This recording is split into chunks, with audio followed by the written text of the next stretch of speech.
में ब्लॉक हो गया है। 4 दिन में ट्विटर पर 200 के से ज्यादा फॉलोअर्स के साथ अकाउंट को भारत में बैन कर दिया गया है और इंस्टाग्राम अकाउंट को भी हैक करने की कोशिश की जा रही है। नमस्कार, आप देख रहे हैं न्यूज़ 24 और मैं हूं आपके साथ नंदिनी गुलाटी। कॉकरोच जनता पार्टी एक ऐसा नाम जिससे आप अभी तक अच्छे से जान चुके होंगे। यूएस में बैठे हुए पार्टी के फाउंडर अभिजीत दीपके ने इस पार्टी को सीजीआई सूर्यकांत की स्टेटमेंट के बाद बनाया था, जिसमें यूथ के लिए कॉकरोच और पैरासाइट जैसे शब्दों का इस्तेमाल किया गया था।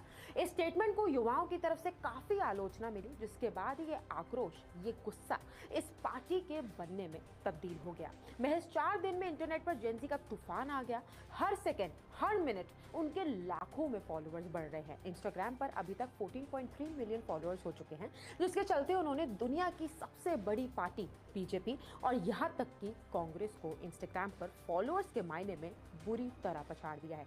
बीजेपी के इंस्टाग्राम पर इस वक्त 8 मिलियन फॉलोअर्स हैं, तो वहीं कांग्रेस के 13.3 मिलियन फॉलोअर्स हो चुके हैं। 16 मई से ऑनलाइन शुरू हुई इस पार्टी ने महज 4 दिनों के अंदर ही रिकॉर्ड सेट कर लिया, लेकिन 4 दिन की ये खुशी अब अभिजीत के लिए चुनौती साबित हो रही है। पार्टी के फाउंडर अभिजीत ने अपने ट्विटर अकाउंट से पोस्ट कर बताया कि जैसा सोचा था वैसे ही हुआ। सीजेपी का अकाउंट भारत में बैन हो गया। एक्स के मुताबिक उसने भारत में स्थानीय नियमों, कोर्ट के आदेश या कानूनी शिकायत के आधार पर कार्रवाई की है। सरकार को लताड़ते हुए अभिजीत ने वीडियो मैसेज भी शेयर किया। सुनिए उन्होंने क्या कुछ कहा। हेलो एवरीबॉडी, जिसका डर था वही हुआ। पहले इन लोगों ने हमारा अकाउंट हैक करने को ट्राई करा। जब इनसे हैक नहीं हुआ तो अब इन्होंने हमारा ट्विटर हैंडल इंडिया में बंद कर दिया है, बैन कर दिया है। अब सभी लोग देख सकते हैं ट्विटर पर जाकर कि हमारा कॉकरोच जनता पार्टी का ऑफिशियल ट्विटर हैंडल अभी इंडिया में नहीं दिख रहा है किसी को भी। तो मैं चाहता हूँ आप लोग सब आवाज़ उठाए और आप लोग पूछे ये अकाउंट हैंडल क्यों बैन किया गया, इससे ऐसा क्या लिखा था। हमने तो कोई गलत चीज़ नहीं लिखी थी, हम तो खाली रेजिग्नेशन मांग रहे थे मिनिस्टर का। वो स्टूडेंट ने सुसाइड की तो उसके बदले हम कुछ अकाउंटेबिलिटी चाहते थे और बदले में इन्होंने हमारा अकाउंट डीएक्टिवेट कर दिया। तो ये कहाँ की डेमोक्रेसी है? आप सभी ये सवाल पूछो।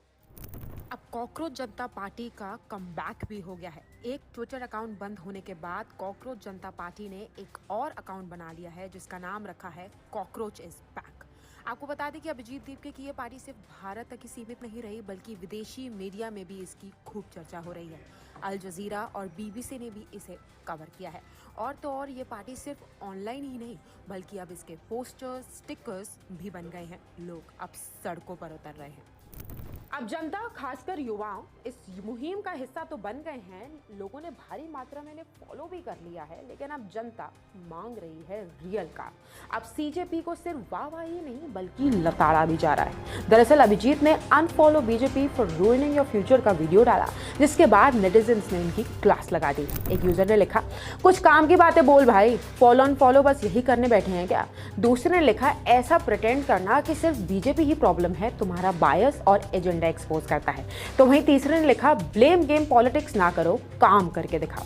ऐसे कई हजारों लाखों कमेंट्स आ रहे हैं, जिसमें अब इस कॉकरोच जनता पार्टी से फॉलो अनफॉलो नहीं, बल्कि रियल काम और सीरियस मुद्दों पर चर्चा की मांग हो रही है।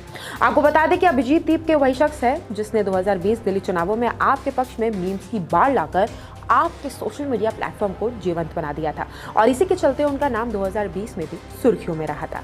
यूएस के बॉस्टन में रहने वाले अभिजीत 2020 से 23 तक आपके सोशल मीडिया टीम का हिस्सा रह चुके हैं, और तो और दिल्ली के शिक्षा विभाग के कम्युनिकेशंस एडवाइजर के तौर पर भी काम कर चुके हैं। जब से अभिजीत ने फिर से सुर्खियां बटोरी हैं, उनकी मनीष सिसोदिया संग 2024 की तस्वीर भी खूब वायरल हो रही है, जिसके बाद केजरीवाल की आम आदमी पार्टी के साथ इसे जोड़कर देखा जा रहा है। अब ये देखना बहुत महत्वपूर्ण होगा कि क्या पार्टी कुछ बड़ा बदलाव कर पाएगी या महज एक ट्रेंड ही बनकर रह जाएगी।